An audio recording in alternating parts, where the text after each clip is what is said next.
BS3 बनावटीच्या दुचाकी संपवण्यासाठी वाहन कंपन्यांनी दिलेल्या बंपर डिस्काउंट ऑफरला ग्राहकांचा तुफान प्रतिसाद मिळालाय।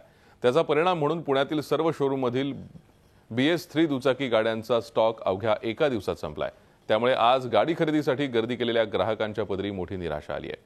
आढावा घेतलाय आमचे प्रतिनिधी अरुण मेहत्रे यांनी।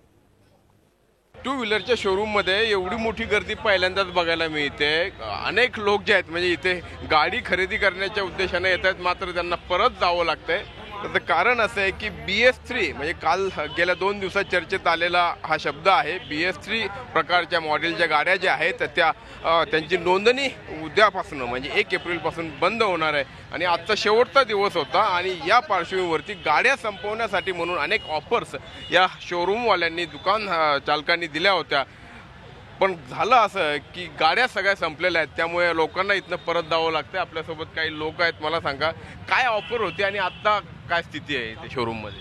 तब्बल 15,000 रुपयेपर्यंत ॲक्टिव्हावरती डिस्काउंट होता। काल एवढा डिस्काउंट पहिल्यांदा टू व्हीलर होता, त्यामुळे ही गर्दी एवढी आली।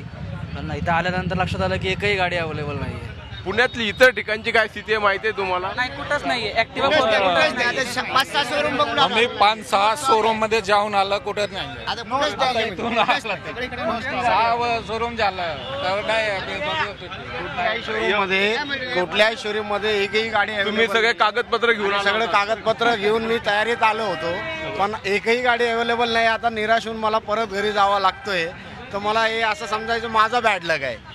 खरं म्हणजे ज्यांचं लक होतं म्हणजे खरं तर मोजका स्टॉक अवेलेबल होता आणि तेवढ्या गाड्या कालच्या काल काढणं आवश्यक होतं आणि म्हणून हा एक बंपर डिस्काउंट म्हणजे अगदी काही गाड्यांवरती अगदी 5,000 पासून तर 20-20 हजारापर्यंत डिस्काउंट हे ऑफर या ठिकाणी दिलेल्या होत्या।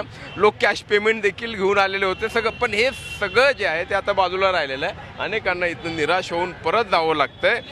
बघूयात आता यांना ज्या गाड्या घ्यायच्या असतील तर त्यांना नवीन मॉडेलच्या गाड्या घ्याव्या लागतील, अर्थात त्यावरती डिस्काउंट असणार नाहीये। व्हिडिओ जर्नलिस्ट नितीन सांडवरसह अरुण मेहत्रे, झी मीडिया, पुणे। झी 24 तास रहा एक पाऊल पुढे।